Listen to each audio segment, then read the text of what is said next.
কাছে আমাদের প্রাণের বিনিময় হলো আমাদের ধানের শীষের প্রতীকটা আপনি কেড়ে দিবেন না, মাননীয় চেয়ারম্যান কেড়ে দিবেন না।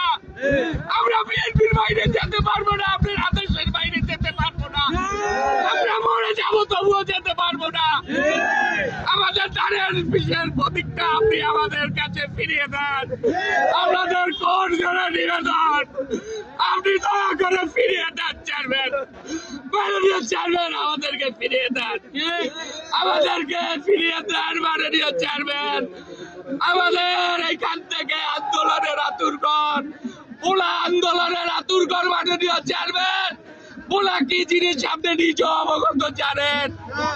আপনি আমাদের গোলাম নবী আলমগীরের প্রতীকটা দিবেন না ফিরিয়ে, আপনি তাকে নিজে প্রতীকটা বরাদ্দ দিয়েছেন, আপনি সেই প্রতীক ফিরিয়ে দিবেন না। নূর আলম আব্দুর রহিমের জায়গায় আমিও মারা যেতে পারতাম, মারা যেতে পারতাম মাননীয় চেয়ারম্যান। আপনি আমাদেরকে নিরাশ করবেন না মাননীয় চেয়ারম্যান। আপনি বলেছিলেন তারুণ্যের প্রথম ভোট, তাহলে আমরা কিভাবে ধানের শীষের বাইরে ভোট দেবো? আপনি বলে দেন, আপনি বলে দেন মাননীয় চেয়ারম্যান। আপনি আমাদেরকে নিরাশ করবেন না মাননীয় চেয়ারম্যান গো, আপনি আমাদেরকে নিরাশ করেন না। আমাদের জীবনে আমার বয়স 50 বছর, 52 বছর বয়স আমার।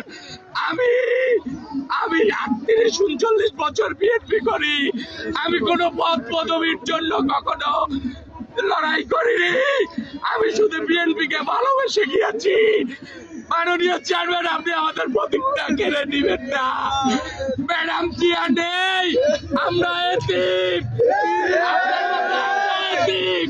আমাদেরকে নিবেন না, আমাদেরকে নিরাশ করবেন না গো চেয়ারম্যান। ভাই আমাদেরকে নিরাশ করবেন না, আমাদেরকে মেরে ফেলুন তবু আমাদেরকে নিরাশ করেন না। আসনে দেন, আপনি অন্য আসনে